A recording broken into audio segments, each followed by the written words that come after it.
Hi there, welcome back on the channel. And as you can see, we have another special one.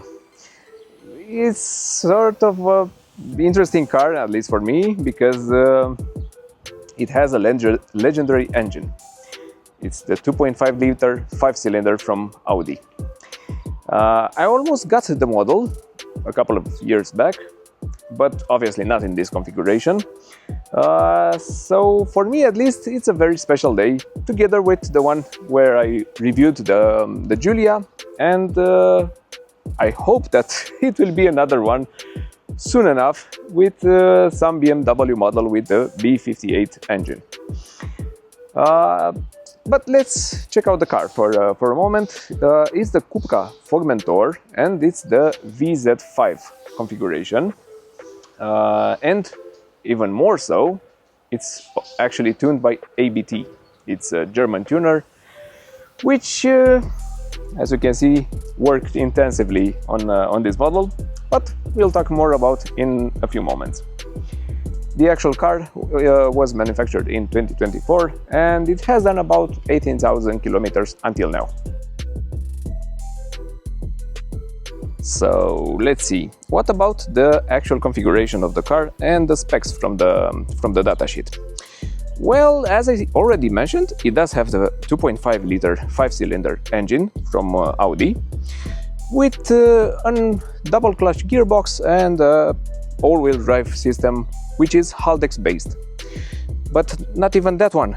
It's not an ordinary all-wheel drive system, because it does have drift mode, which means that we have another open diff, not an open diff, and limited slip diff on the rear axle.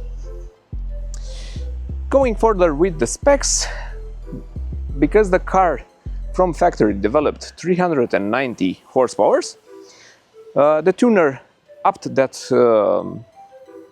spec to 450, and the torque figure is up to 530 Newton meters. It also improved the top speed from 250 to 270 kilometers per hour, and the sprint from 0 to 100 happens in under 4 seconds, which it was about 4.2 with the stock configuration. I'm not really sure that the consumptions are relevant for this particular model. More so, you could be interested in these details, like the titanium exhaust system from Akrapovic. Sorry for butchering the name, but you could probably feel I'm a bit nervous while reviewing this car. But anyway, going back to the consumptions, for a 1.6 ton vehicle with those performances, being able to achieve something like 8 liters outside the city on national roads, more like 9 to 10 liters on highway, obeying the speed limit obviously, and up to 15-16 liters inside the city. I mean, come on, those values are alright, again, in my opinion. And probably they are not important. It's a car for someone who is passionate about cars, who understands what this engine means, and who likes the design, because as I said, I was almost in the situation of buying this Formentor, because even though I don't like SUVs or crossovers, with this one I get it. I understand the design, I enjoyed it, and in my opinion it's gonna age really, really well.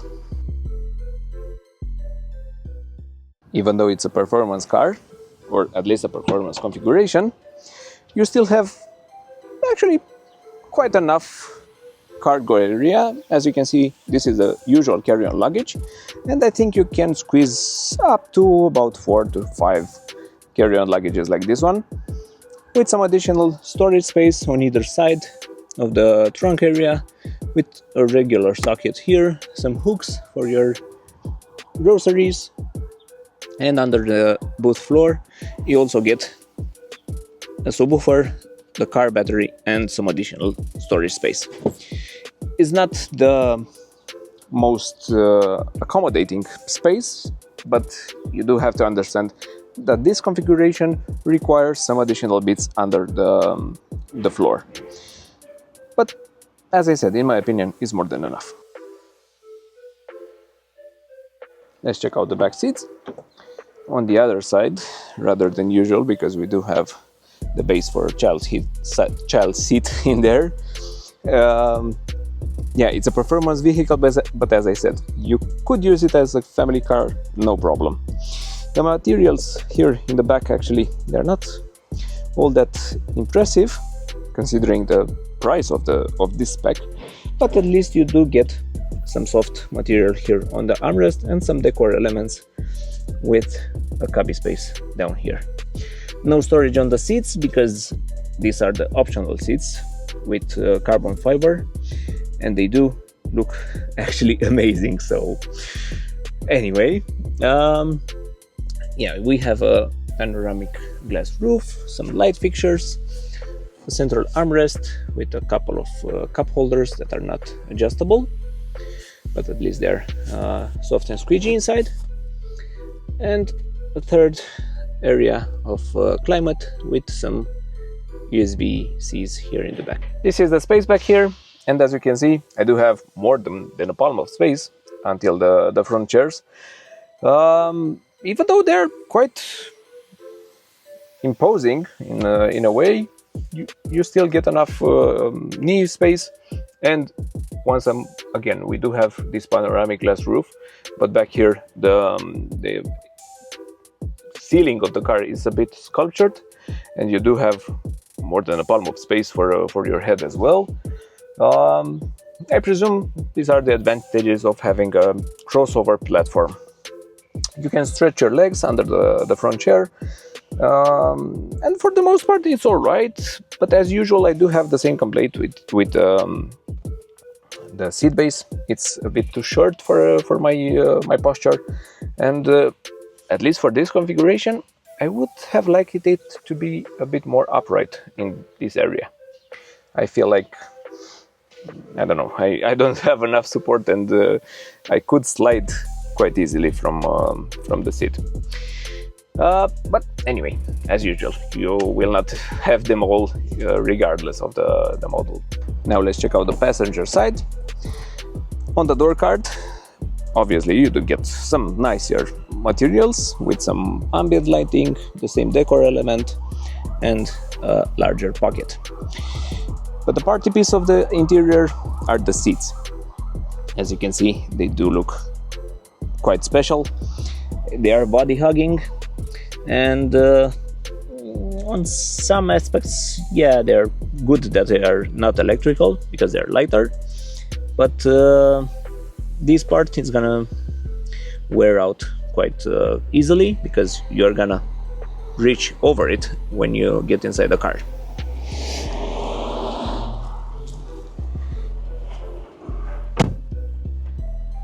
The door closing sound, it's actually similar with the premium manufacturer, with the premium model, but not all the interiors, the materials from the interior are in line with some premium manufacturers.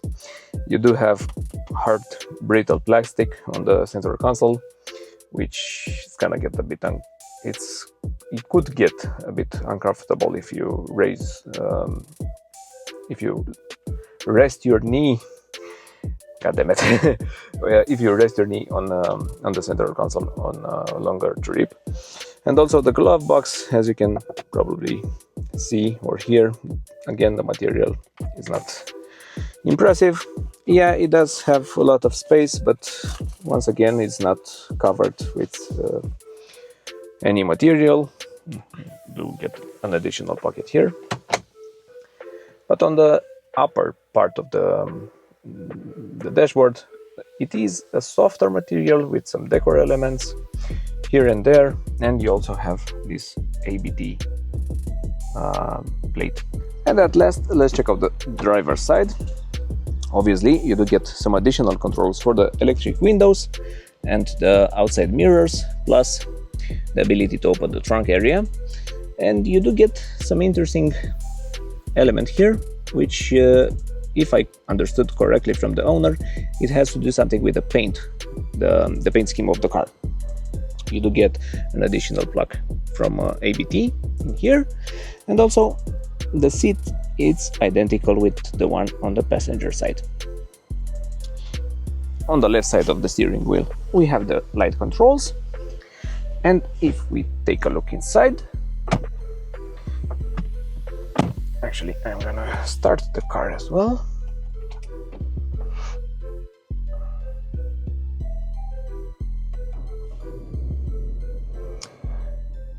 This is what the driver sees. Also from ABT you do have this, well, it's not the button, but the inscription of the button. You still get the start-stop engine button on the steering wheel, even if you go for the usual VZ or VZ5 from Formentor, and the other one for the driving modes.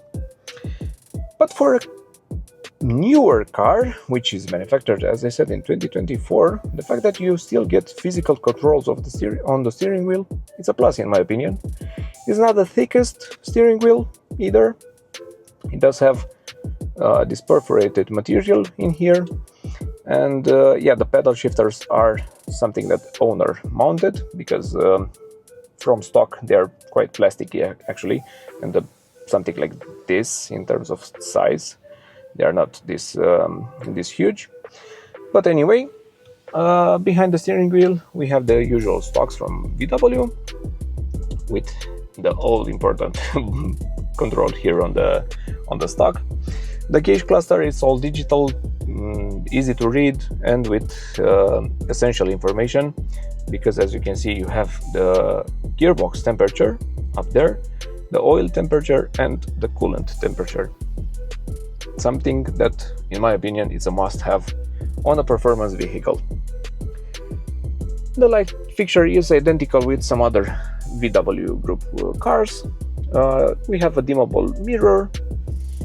We have the usual infotainment from Cupra, which is a bit better compared with the one from VW ID cars, at least. You do have the climate unit on there all the time.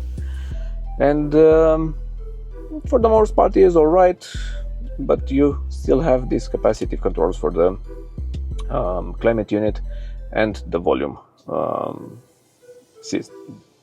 the volume of the media system. You get the point. Then you have the hazard lights, a couple of USB-Cs with a phone charger, wireless phone charger, some storage space. With the gear selector and the park button, you can deactivate the stability control from here. You have the parking brake here and the hold function, and you can lock or unlock the doors from the inside. Then you have a couple of cup holders that are not adjustable, unfortunately, and the armrest houses a bit of storage space as well. Welcome to the driving part of the review.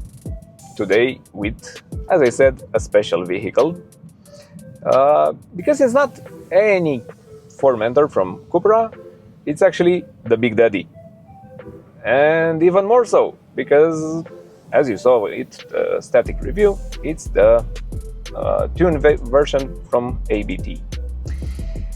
And I drove the car for a moment, and I'm ready to do the sprint, the usual sprint from, let's see, 20-30 kilometers per hour to about 100, which is the legal top speed on this road segment.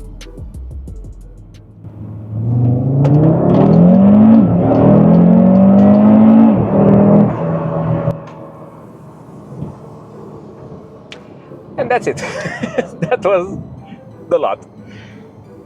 You don't have a lot of time to think about whatever you're doing, which is in a way a good thing, because if you're on a stretch of road where you have to overpass some other vehicles, you really don't have to plan your your overtakes. So yeah, it's actually quite brutal. in a way, it reminds me of my old car, because that one had some sort of a similar power, a bit less actually, but yeah, it was a lot heavier, but it was electric. The power and the torque figure was instant. And even though this one is a 5-cylinder with a turbocharger, the feeling is almost like an electric car when you are in the right mode, in the right gear and all that stuff. Other than that, yeah, I mean, it's a small to compact SUV, or a crossover actually, which is usually meant for typical everyday driving inside the city, some holidays probably. But this one, the VZ5, and especially this tuned version, is not necessarily for the open road. As you can probably hear, it's a bit noisy inside the cabin. Not being a premium manufacturer, it's something to be expected. But it also has to do something with the wheels, because the tuner mounted some 21 inches on this vehicle, which are huge, and the amount of rubber, it's actually quite petite. And yeah, you can probably hear the noise coming from the tires, and also, believe me, I can feel the harshness of the tires and the suspension. But after all, come on, it's a performance-oriented model, so you kind of have to know what you're getting yourself into. Anyway, going back to the main purpose of the car, as I said, it's not necessarily a vehicle to be driven on the highway. It can do that without a problem, but I think it deserves some other stretch of road, and I'm gonna pause the video for a moment so I can get to that stretch of the road, and I'll continue the test drive over there.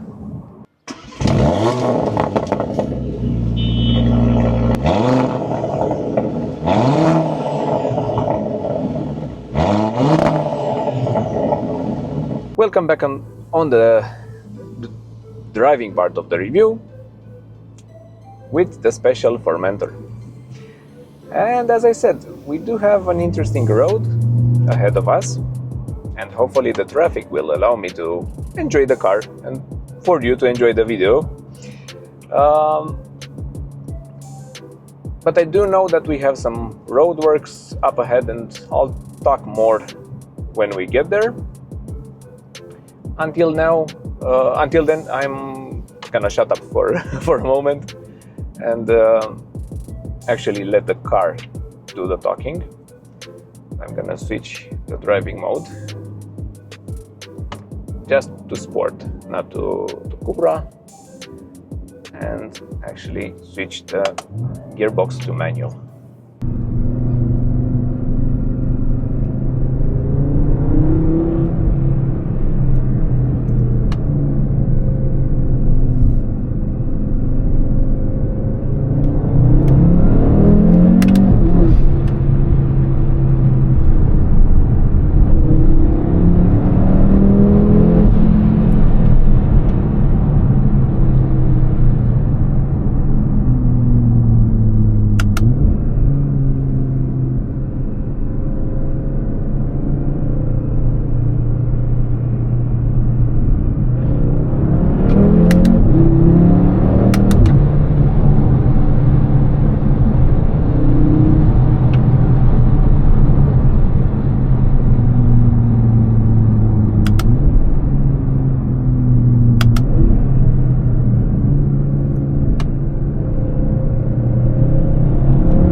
let's pause for a moment, because I have a feeling in my ears like I'm in an airplane about to take off.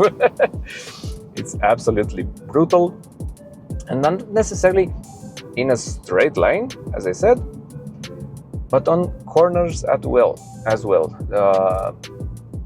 The fact that it can put down all of its power, and even though it's supposed to be mainly a front-wheel drive platform, the fact that it does have that limited slip differential on the back, it actually pushes the car while mid-corner, because it drives the outside wheel with some additional torque.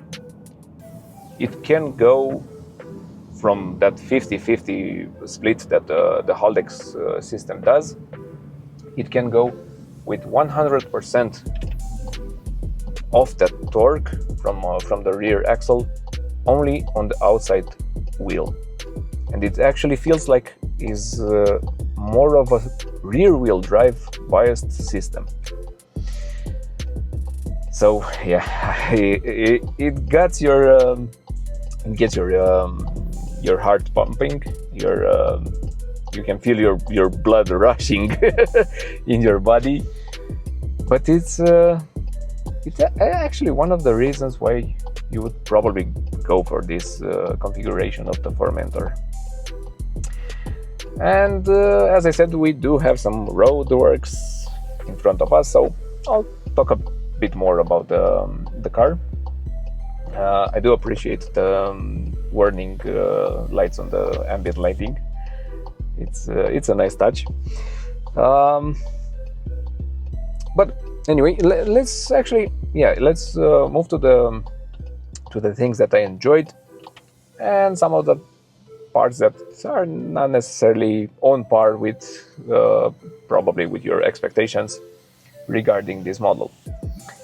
And I'll start with the negatives, because they're not all that much to talk about. I mean, if you understand this platform, if you understand that this is quite a small crossover and sort of a budget offering, because it's not a premium manufacturer after all, you could actually purchase the Formentor with the 1.5 liter TSI engine, so nothing special there. You could probably see why the materials inside the car are not necessarily the best, why the noise insulation is not on a premium level, or why the fit and finish on some, I don't know, some interior parts are a bit problematic, or will be, rather than are right now, because this one only has done about 18,000 kilometers until now. But probably after 1,000 or 200,000 kilometers, it might be a problem with the fit and finish inside the car. But as I said, that's because it's based on a regular model with some pizzazz, something that makes it different in terms of configuration, the engine, the gearbox, and the all-wheel drive system. More so, I could probably point out the infotainment screen, which is sort of a negative, because you do have to rely on it quite a lot. But at least, as I said, it responds better than some other VW Group offerings. And for a change, you do have physical buttons on the steering wheel, which, again, it's a plus. And now let's switch to the positives. I mean, look at the steering wheel. You do have the start-stop engine button and the drive mode selector right here on the steering wheel. The owner has fitted this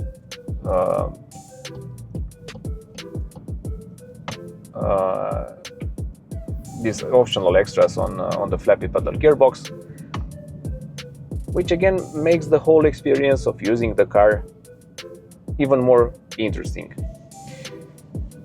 yeah, it's the whole configuration. As I said, the engine, in my opinion, it's legendary, and it's one of the last vehicles to come with this engine. The gearbox, it's obviously meant for performance, and a special mention has to go to the all-wheel drive system, which again, it's something different. It's something mind-boggling if you understand the physics and the mechanics inside the differential. Plus the noise. Let's not forget the noise. You do have a nice soundtrack regardless of the driving mode. But I need to mention one other thing, the seats. They're quite supportive, they're sport enough in terms of lateral support. You don't feel like you're gonna spill out of the car when you're mid-corner. And for optional seats, sport seats, you can climb inside the car or outside the car with ease, which again is not something to look past over. So I think those are the positives and the negatives, but I'll now switch the conversation for a moment towards the maintenance of the car. Being a petrol engine, not necessarily gonna impose any problems. But if you enjoy the car, as you should, you will be probably better off maintaining and changing the oil and the filters at around 5,000 kilometers, 6,000 top. Go towards 8,000 if you're using the car outside the city. But that's pretty much the highest I would go. You should also consider maintaining the all-wheel drive system, the gearbox, and damn it, it was a pothole anyway, and the spark plugs at around 50,000 kilometers. Other than that, obviously you're gonna have some issues with the fuel consumption, but you will have to expect something like this when you buy this configuration. And also with some tires and brakes, because come on, it's not a vehicle that's meant to drive at 50 kilometers per hour in a steady pace. Yeah, I would not consider a problem the suspension, because the car is quite light, actually at around 1.6 tons. I mean, in today's terms, it's all right for a vehicle. Oh, and at last, I need to mention the paintwork of this car, because it's a matte finish. Do not let any bird poo or some other debris on the surface of the car for too long, because you're gonna have some problems. Well, unfortunately, it's all the time that I got with the car for today, and I need to wrap it up. If you enjoyed what you saw, please consider liking the video, and why not subscribing to the channel, because it's free. And I would really appreciate your feedback in the comment section. Until next time, thank you for watching.